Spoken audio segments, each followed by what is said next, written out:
नमस्कार, आप देख रहे हैं वॉइस ऑफ कोटपुतली। कोटपुतली से पीएम मोदी के दौरे को लेकर इस वक्त की बड़ी खबर सामने आ रही है, जहां जनसभा की तमाम तैयारियों को पूरा कर लिया गया है।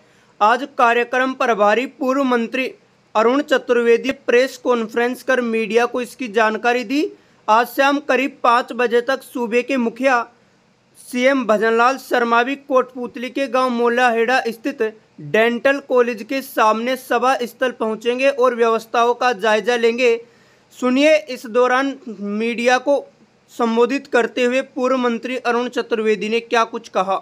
राजस्थान में चुनाव प्रचार की शुरुआत के नाते से राजस्थान की पहली सभा विजय शंखनाद रैली, इसकी शुरुआत कल कोटपुतली में माननीय प्रधानमंत्री जी एक बड़ी सभा को संबोधित करेंगे। दोपहर 1 बजे प्रधानमंत्री जी कार्यक्रम में आएंगे। यहाँ सभा को संबोधित करते हुए पूरे राजस्थान के चुनाव प्रचार का आगाज करेंगे। कार्यक्रम के नाते से मेरे साथ 2 सह प्रभारी हमने तय किए हैं, कुलदीप धनखड़ जी और यहाँ के स्थानीय विधायक हंसराज जी पटेल। दोनों भी सब व्यवस्थाओं को इस पूरे कार्यक्रम के निमित्त पिछले 3 दिनों में अलग अलग सब व्यवस्थाओं को लेकर के सब कार्यकर्ताओं को जिम्मेदारी बांटी है और कोटपुतली के और आसपास के कार्यकर्ता जैसे इस पूरे कार्यक्रम को हम व्यवस्था के नाते जो भारतीय जनता पार्टी का एक स्वभाव है, अनुकरणीय उदाहरण देकर के खड़ा कर सकते हैं। वही मुझे विश्वास है इस पूरे लोकसभा क्षेत्र से लाखों की संख्या में लोग प्रधानमंत्री जी के भाषण को सुनने के लिए। इसमें लोकसभा क्षेत्र के हारे जीते विधायक, पूर्व सांसद, वर्तमान सांसद, ऐसे सब कार्यकर्ता भी रहेंगे और इसके साथ साथ राजस्थान के यशस्वी मुख्यमंत्री श्रीमान भजनलाल शर्मा जी, प्रदेश के अध्यक्ष सामान्य सीपी जोशी जी, वो भी इस कार्यक्रम में रहेंगे। इस कार्यक्रम में एक पूरा संदेश संपूर्ण राजस्थान के नाते चुनाव का जो विश्वास है कि 13 और 14 और फिर 19, ये 24 का चुनाव एक बार फिर 25 सीट बना करके हैट्रिक बनाने की तैयारी भारतीय जनता पार्टी सभा के बाद हम निश्चित रूप से उस लक्ष्य को प्राप्त करने की दिशा में करेंगे। समझौता नहीं किया। 370 हमारा विषय था, एक देश में एक निशान, एक विधान, एक प्रधान। उस लक्ष्य को प्रधानमंत्री जी के आने के बाद उस हमने काम को पूरा करने का किया। हम लगातार राम मंदिर के विषय से लेकर के देश में समरसता का संदेश देने की बात करते थे।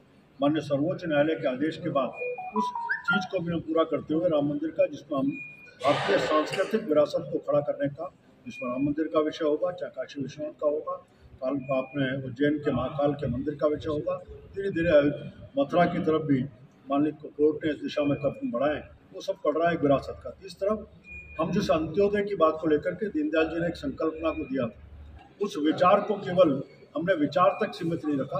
प्रधानमंत्री जी ने अपने इन 10 वर्षों के कालखंड में समाज में जो अंतिम पंक्ति में खड़ा है, मैं कह सकता हूं कि पहली बार लगभग 37 करोड़ से अधिक घरों के ऊपर शौचालय पहुंचाने का काम किया। पहली बार ऐसा हुआ है कि 84 करोड़ लोगों को पिछले 3 वर्षों 2020 से शुरू किया था, 24 आगे 5 वर्ष की योजना है। प्रधानमंत्री जी ने कहा कि हम सब 84 करोड़ लोगों को मुफ्त अनाज देने का काम ये देश में पहली बार हो रहा है। पहली बार किसान को सम्मान निधि 6,000 रुपये देने की योजना प्रधानमंत्री जी ने शुरू की और यहाँ राजस्थान के मुख्यमंत्री ने उसमें 2,000 और जोड़ करके 8,000 करने का काम किया। हम कह सकते हैं कि आज़ादी के बाद देश के प्रत्येक गांव में बिजली नहीं है, ये सुनकर के आश्चर्य होता था। प्रधानमंत्री जी ने प्रत्येक गांव में 2019 तक बिजली पहुंचाई और प्रत्येक घर में बिजली पहुंचाई। उसी दिशा में फिर उन्होंने कहा कि आत्मनिर्भर विद्युत के क्षेत्र में करने के लिए उन्होंने कहा विद्युत के नाते से हम अपने सोलर का और ऑल्टरनेटिव एनर्जी के क्षेत्रों के ऊपर काम बढ़ाने का काम किया है। पहली बार ऐसा हुआ है कि महिला को सम्मान देने के लिए हमने कहीं ये करोड़पति महिला करने का नाम लेकर के लखपति बहन इसको योजना शुरू की। उसमें 1 करोड़ शुरू में थे और बढ़ा करके पिछले बजट में केंद्रीय वित्त मंत्री जी ने 3 करोड़ संख्या करने का काम किया है। हम सामान्य रूप से जनधन के खातों के माध्यम से सहयोग, मैं कह सकता हूँ कि मुफ्त आवास योजना, प्रधानमंत्री आवास का, इन सब योजनाओं के माध्यम से जिन जिन संकल्पनाओं को लेकर के भारतीय जनता पार्टी ने काम शुरू किया उस दिशा में बढ़ना। और दूसरी तरफ कांग्रेस के समय तुष्टीकरण होता था, अब पहली बार संतुष्टिकरण की तरफ प्रधानमंत्री जी ने इन 10 वर्षों में काम किया है।